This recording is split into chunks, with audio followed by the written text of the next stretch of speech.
Ellen, Rachel, how are we? Yeah, good. Thank you. Day 2 Automechanica is, well, nearly done. How's the show been for you guys? Good? Busy. Busy? Really busy. Lots of chats? Yeah. Yeah? 2 days in, I've done more talking than Lots of loads of chats. talking. And how's it been today for you? Yeah, Good? great. Really kind of busy day. Definitely productive. Been speaking to lots of people about Ben Yeah. and why we're here. And I think the striking thing for us is this is about raising awareness, Yeah. you know, of who we are, what we do, and also how we do it, and how people can access our support. Yeah, indeed. We've had some great chats on the green sofa already. It's fast becoming more iconic than Graham Norton's red sofa, I think. It's nice. That's what I like it is. this. It is. To the point where we've had an offer of another one, so we're in. Okay, perfect. Because we're rolling this out on a mass scale. It is genuinely going to be more famous. Right, okay. Well, the main sort of topic, I guess, we'll cover lots and we'll digress, so I expect while we chat over the next 30 minutes, but is essentially, just as you were saying, why the industry needs Ben. It's essentially here what we're going to be talking about. And we'll start, I guess, with either of you. Rachel, maybe if we start with you. Yeah. And if you can sort of share with us, because lots of people have been chatting to us here, over there, everywhere, on how much they know about Ben, how much they know people have relied and used Ben. But if you can sort of share how Ben's sort of mission has evolved and is still evolving. Yeah, sure. I mean, obviously, Ben has a huge legacy. We're 120 years old. We're hitting that milestone birthday coming up very shortly. Yeah. So it's been around for many, many years, and therefore the industry. And at the heart of that is benevolence. The golden thread of what we do is about being there for people when they hit on hard times. And I suppose historically, that's been very much in the sort of financial space, so from a welfare perspective. But certainly since 2018, from when I joined Ben, the need within the industry around health and wellbeing has really changed. And Ben today is a very different charity to what it was 120 years ago. But that golden thread of being there for people when they need us is absolutely still there. It's still the case. There we go. And like, funnily enough, supporting automotive workers since 1905 is staring me right in the face there, so it's absolutely perfect. Talking about that and you know, how it's evolving, reflecting on lessons from the past and taking them forward, and listening to people on how you help them going forward. How do you reflect on lessons and listen and make things better, and making sure that you're always there for people going forward? I think I'm out in the industry a lot, so I hear a lot of feedback from people. And hearing it is really useful because we get to understand what people need. It's all well and good us thinking we know how to best place ourselves in a business, but a business telling us what they need from us is really important. So having those conversations about what's worked well, what hasn't, and adapting to that and being quite agile and being able to respond to the changing needs of the industry is really important to us, and really listening to the industry. And we've got Automechanica, it's a big show. Automotive industry is, you got car sales, you got mechanics, you got absolutely everyone, length and breadth of people and stands here that you appeal to, and the amount of people knowing who Ben are, but they think they know what you guys do, but not necessarily do know. I mean, how important is that to let people look, we don't only help with financial, we don't only help with mental health, we actually help with a lot of other things. Is that still the goal for you guys, to just let people know we do cover the length and breadth of it, and even just for information? Yeah, I think that is firstly, awareness is a challenge. You know, it's a vast industry, it's got lots of different pockets. For us to be able to engage the industry, it is quite challenging on an ongoing basis, because you have to maintain your relevance. So yes, is the short answer. It's for us, we also need to move in a direction where people don't just associate Ben with being at crisis, right? And that we're there for the day-to-day struggles. We're there for people in crisis, and we will continue to be there. But actually, part of our next sort of strategic phase is doing more proactively, doing more in the preventative space. So you're going to hear Ben talking more about that. And that really aligns beautifully with what our new kind of revised vision is, which is about an industry that thinks well, feels well, and in particular lives well, which effectively then enables them to work well. So this is a real vested interest for the industry as well. So that whole living well bit sits beautifully in that proactive and preventative space. So we talk about sort of moving with the times and listening to people and evolving. Is there a core sort of ethos, I guess, that you won't compromise on, that has been with you since 1905? Is it hard to find that balance, that people still know Ben as that comfort blanket that they know, because we've got people in the automotive industry, and once they're in, they don't usually go. They stay. There's people here 30, 40 years and they won't go. So is that quite important, that people sort of still recognise Ben for what it's been, but also know that they're making strides to change in the future? Yeah, I think it's really important we stay relevant. We have a lot of heritage, and we have learned a lot. We have been part of this industry since 1905, so 120 years we have evolved with this industry, and we still need to evolve, we still need to move, and we still need to meet the needs of a very fast moving industry. There's lots of change coming, there's lots of pressures around policies being put on the industry, regulations, the change in how we combustion to EV. So much is happening that adds a huge amount of pressure to the industry, and we will consistently be there to support the industry. That will never change. We will always be there in whichever way the industry needs us and the industry people need us. And sorry, just to interject as well, there's something which is that whole benevolence bit that will always be there. And I just, the compassion, the humanitarian side of what we do being there. And there's this family bit for us. We're part of an automotive family, and Ben is part of that. And we want to be there because I suppose for us, you live one life, actually, and that's the same for everyone in the industry. And we want to try and help people to get as much as they possibly can out of their life. So live their best life, live it well. That's only a good thing for the industry as a whole. Indeed. We're predominantly there for the individuals of the automotive industry. It's what we do.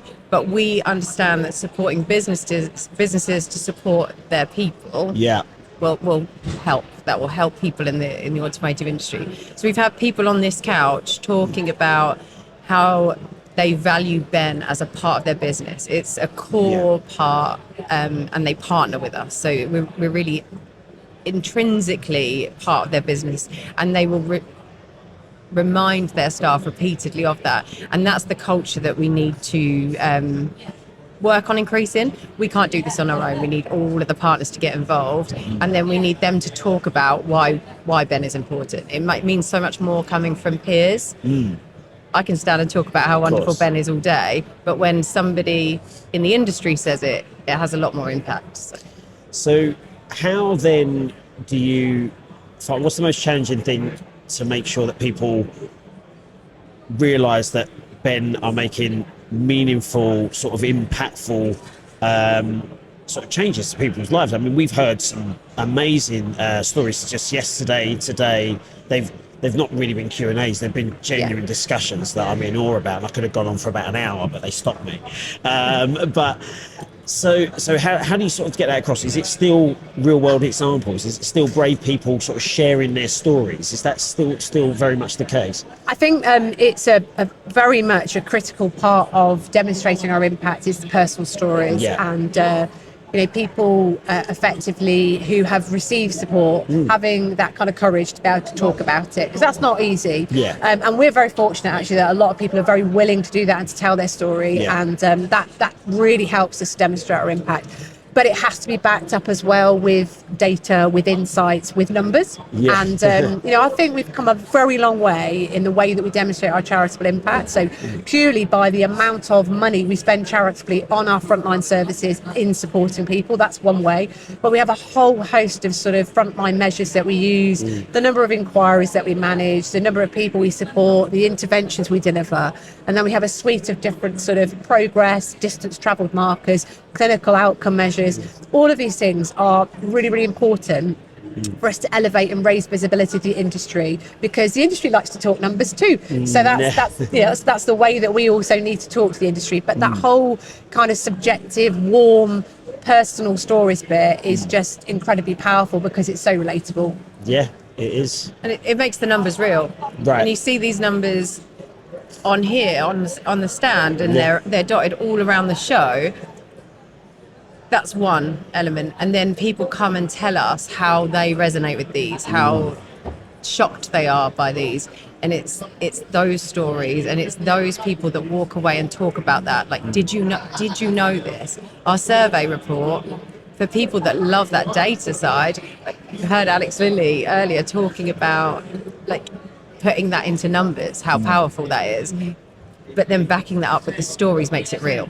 So it has to be qualitative and quantitative at the same time. Otherwise, they don't make sense. So we have to keep telling those stories and making it really clear. If we don't talk about these numbers, we can't start making change and working on the solution. So fronting these numbers and making people shocked and talk about them, 2 suicides a week isn't acceptable. And unless we talk about it, we're not going to change that. So keep talking about and I think it's the way people take in information as well. I mean, we're never going to stop. You know, I've got a daughter and a son, and the way they take in information is completely different. And I'm told by their parents and their parents' evenings every single time. Some people are absolutely shocked at some of the statistics you see, and it has a real impact. But then some people actually have to listen to what's actually happened to someone and how they came out of it, which is quite interesting to hear that Ben have to react to that as well. You don't necessarily associate that with a charity. Talk about the sector, as in the automotive industry. So it's a never change. I mean, some things I guess never change within the automotive industry, but it is evolving. I mean, we can see here it change is the consistent. That's a good way of putting it. So how do you sort of move with the site? Is it just a case of listening to people? Is it just a case of keeping your finger on the pulse? That's what everyone's trying to do, but how do we move with the automotive industry, which is such a big, wide spectrum of people? Yeah, so I think it's very important for us to understand that, firstly, it is a high pressure environment to work in the industry. I think it's always been like that. I don't think that hasn't necessarily changed, but it's still there and still a thing. The change can create uncertainty, and some people manage and deal with that uncertainty better than others. So there's a real aspect which is around improving people's resilience, and that sits again really well with our mission around working with employers and stakeholders in the industry to effectively build a motivated and resilient workforce. But one of the things that I suppose is really critical about how Ben supports people is it's so personalised. So although we've got a suite of different services and support that we provide, when somebody reaches out to us, we listen, we understand what's going on for that person, we treat them as a whole person, we look at what's happening at home, we look at what's happening in their relationships, we look at what's happening at work. And we're completely independent, we're completely impartial, and that enables us to wrap around a really safe and sort of secure plan to help them to get back on track.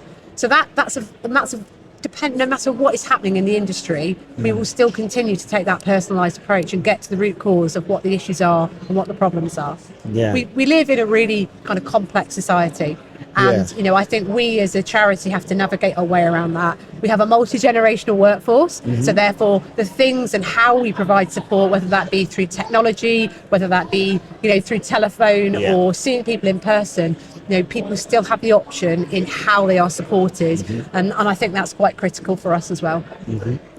Okay, so if we look at it's always hard. It's always fun. It's a hard question. This next one I'm going to ask. I'm going to ask it anyway. Sort of the highlights. If you can highlight some priorities over the next 5 years. I mean, the list must be endless. That's an easy one. I'm pretty comfortable with answering that one. Okay, priorities over the next 5 years. If you can sort of sum them up for us. Our priorities are raising awareness. So we need to take the industry from 1 in 5, so 20% currently aware of Ben. Right. It's a huge amount of people not aware that they have an industry charity and they can, 1, fundraise for us, and 2, get support from us. So raising awareness is key. We have to make sure more people know about Ben. Secondly, we're going to double our income. So to help more people, we need more funds. Yeah. And then thirdly, we're going to triple impact. So we want to help 3 times more people within the industry. So Right, we've okay. got lots of work to do. Loads to do. Is there any? Yeah, I was just going to say, I think if we think about the ambition, the ambition for me and how I want to kind of lead the organisation is about the entire sort of industry playing their part in supporting the health and well-being of everyone. You know, that effectively is the ambition.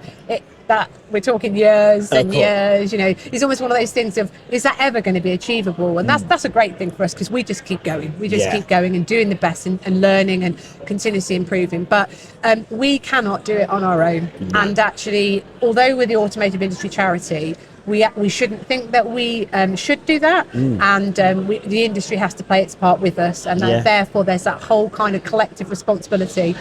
What we have to own is creating the opportunities for the industry to do that. So whether that be through partnership, collaborations, initiatives, campaigns, whatever that looks like, we've got to find the solutions that work for different automotive stakeholders. That's the part we absolutely have to play, as well as delivering that kind of that support for the industry. That's the challenge. This industry is diverse. We have tech businesses, we have insurers, we've got designs, we've got levels of skill in the industry that very varied. There's a huge breadth of audience. So we need to talk to each one of those. Each segment of the industry has a slightly different need, has a slightly different concern. We need to communicate with them all in a way that meets their needs, and then get them to talk about how they do it. So we've had people on this couch talking about how they use Ben within their business, but also how they partner with us and use their supply chain and their network to then do more. So they're doing the right thing for the right reasons in telling more people about their business. And there's commercial sense in that. They aren't a business without their supply chain. If they don't have the suppliers and they don't have the customers, they don't have a business. So there is commercial value in businesses partnering with Ben and the whole industry, in the ecosystem of the industry being healthier and their health and well-being being better. It's better for business. I was speaking to actually Sarah yesterday, and you know, the amount of people, the outreach team. It was specifically about the outreach team, what they do, and I think there was the misconception sometimes I can imagine you guys get when going approaching people there. We're not coming in with a bucket and expecting you to put money in. That kind of thing is still out there. How do you sort of get over that sort of stigma, like, we want to work with you and we want to be there for your employers and partners and stuff like that? We're not banging a drum, give us money. Is that quite a hard thing to get through to the people of the automotive industry? I think it is, but honestly, I think it's a little bit of tenacity of just keep going with it and effectively doing the same thing. And there's this thing for us, which is awareness is at the forefront of what we know we need to really, really hone in on. Yes. But it's not just about knowing about Ben, it's understanding what Ben does and how to access our support. And then it's about sharing our impact. And once people feel the benefits of that impact, then it's about making the ask. Yeah. Because people are going to be more prepared when they realise the impact of what we're doing, and we can showcase that. That is then the right time to make the ask and ask people to get involved. Of course. And, you know, help us to tell everyone that we're here. Yeah. And to give and to fund. Yeah. I think it's a much easier ask when people feel responsible and feel ownership over their industry charity. Yeah. When they feel responsible for the charity doing well and they understand the value that the charity adds, it's so much easier to make that ask because people understand what the value is that they're giving to. So there is a journey that we have to take people on, and then they have to know the value to be able to donate. From these conversations that we've had on this sofa over the last couple of days, I can hear the conversations we had over there.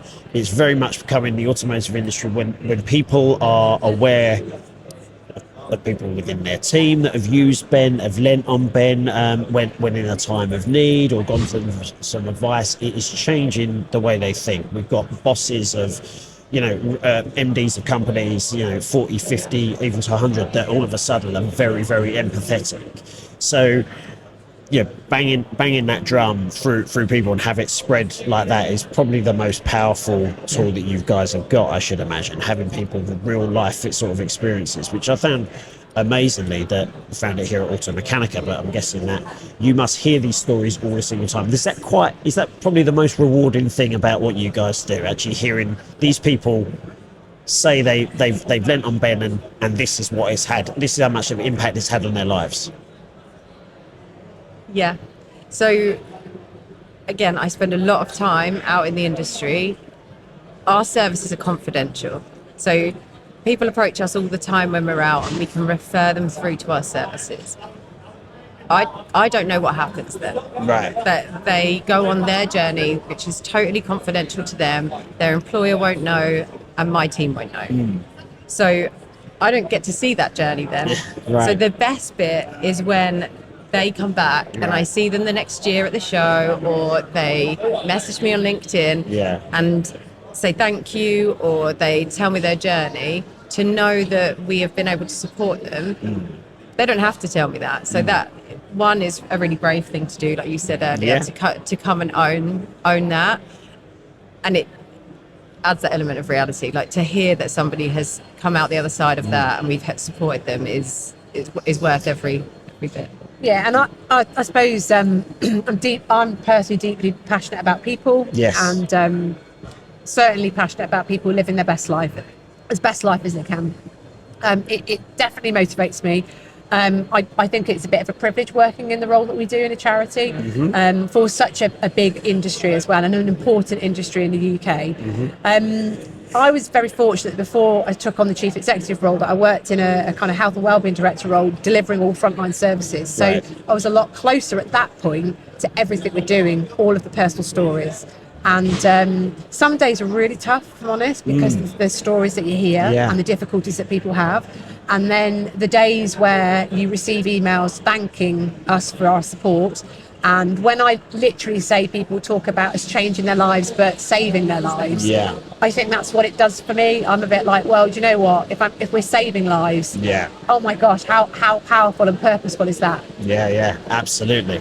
We're going to sort of wrap up with how we've been wrapping up most of these, because the previous people that were in your position have passed on a question. Is this the Stephen Bartlett effect, I've been told? This is what it is. I don't know if you know Stephen Bartlett. We're much bigger than Stephen Bartlett, right? So this is the question that was passed on to you guys. So you see the big picture. What's the one thing you think the industry is still getting wrong about well-being? Let's put you on the spot a little bit. What's the one thing they think they're getting wrong still? Do you want to take that one? Yeah. So I don't think that the industry is placing enough importance on well-being. Right. So the way that our health and well-being model works is that we have health, we have physical health, we have mental health.